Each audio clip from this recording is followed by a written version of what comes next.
Okay, so here is an update on my RC version. This is not the programmable one, this is just manual RC. This is the one I started months and months and months ago. This is the one that had all of the wires at the back and everybody's seen videos of. It's on either on TikTok and Facebook and that sort of thing. YouTube, I think I've even thrown it up on a couple of times. So it all had wires hanging out and everything. This is that one. This is not the same as what I'm doing for everybody else. That one is actually stronger. This one is the prototype that I worked everything off from. So this one is completely all resin, and it definitely has a weak spot at the waist, which I have to watch just in case. So if I drop that, he'd probably snap in half pretty easy.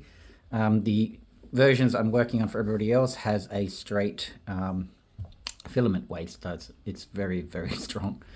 But this is my one, all done, so I can play with it, have fun with it. I have customized this one and added quite a lot more than to the other ones that I'm making. I have added the toolbox that's going on all the current RC versions I'm making now, just to give a look at it, the scale of it. Some of the stickers I will be changing, like this one here I might do in a clear and just have the eagle showing through. I also have to figure out how to do it so the hinge operates as well. I just had to just adjust the toolbox hinge a little bit, give it a bit more gap so I can allow that decal to move smoothly without scratching it and stuff like that. But my toolbox doesn't have the 9-volt battery in it. Mine actually has a switch. I can't remember what it was called at the moment. It's just not at the top of my head. But I do have a battery here. So last night I grabbed my tool arm and I hacked the top of it open because I can utilize the space, and I have a 7.2 LiPo in there, which I can plug in there, and I can also pull that cable out to recharge it. So that was just something I've added to mine. There's also a USB cable. For this demonstration I'm going to use the USB cable, so it just plugs in at the back. So all of the RC versions will have both options, so there'll be a 9-volt in the toolbox or a micro USB cable input underneath. So you can use the battery or cable. I just done mine a little bit differently because I'll be using mine. I'm just trying to think of ahead what I'm going to be using mine for. So I've got the rechargeable battery and a I can't think of it, just a switch in there, so that'll turn on the sound card, so I can actually turn on the sounds via the remote control. The current ones that I'm making will just have a button underneath to activate the vocals. So I'll just turn him on. I'll just go over mine for a second. So I've got most of the decals on, which are pretty much movie accurate. I'm just going to, these are all the old ones, so I'm going to sort of fine tune them a bit more and give them more detail and just sort of improve them a bit more from old ones, because these are sort of a little outdated, but they're pretty good. So that is all of the decals on. He's pretty heavy, so now that he's got everything in him, he's got a bit of weight to him. So we'll just turn him on. Some of the other things, so all of these cables are going to be painted black. This one has to stay like that. You can paint it black if you want. I still have to do just a little painting there, and I just have to do some painting in here and some of the circuitry. But this one is basically pretty much all done. So we'll just turn him on, give him a bit of a go. So I've got my remote, and he should, oh, we got to plug him in because he's not battery operated. So we'll just stop this, and we'll just pick him up, and there should be an input right there. So we'll just plug him in. She'll swing him around that way. Get this cable out of the way.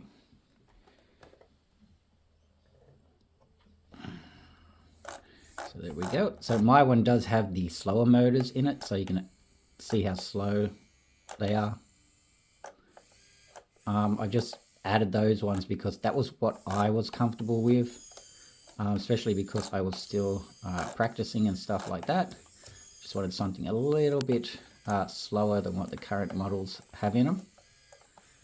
So all the heads and stuff.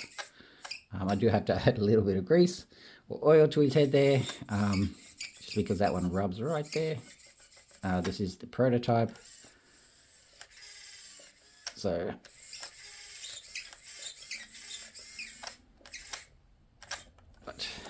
he's working great. So if I turn off these lights here, and this button under here I have set up for the vocals.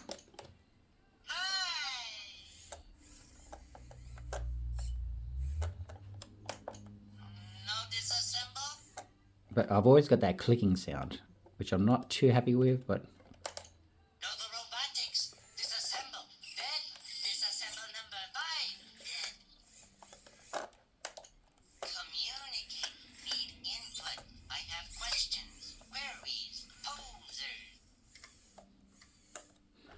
he's all articulated and everything. As you're probably noticing, I am actually hitting his waist at certain times, but because of the way I've designed the wrist, they're not going to break or anything. Well, when you gotta go, don't squeeze the shark.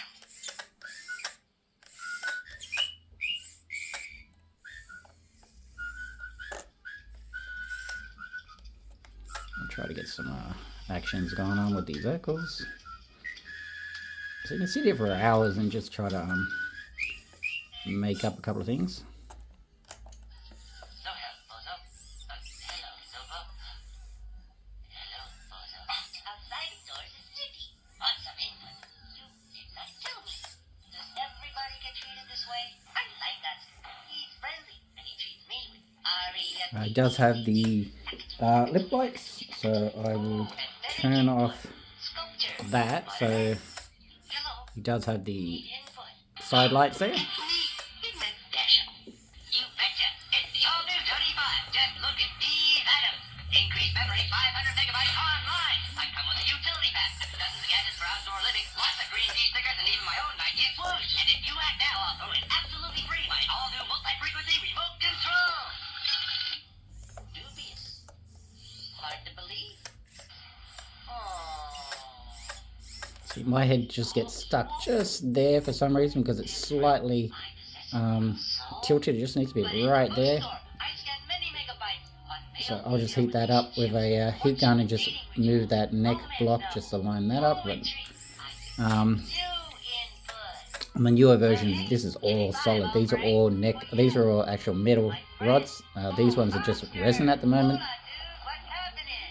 So no issues or anything on the current models. So what I have to make sure I got him set up right there. Okay, that's better.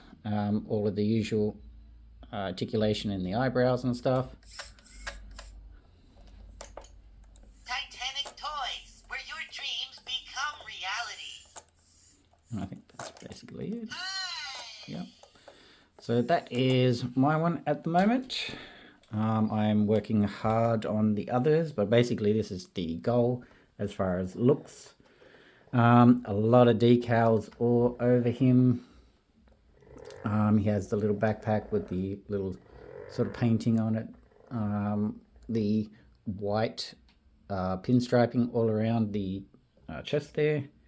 It's looking really good. One thing I probably won't be doing on the other models is all of these dots, because I can make a mess out of it and that would ruin the whole model, so I don't want that responsibility. These look crap close up. From a distance they look good, but close up no. So I'm not going to be doing those, every single one of those little dots. If you guys want to do it, just get a little texture and just dot it everywhere. I'll leave that up to you.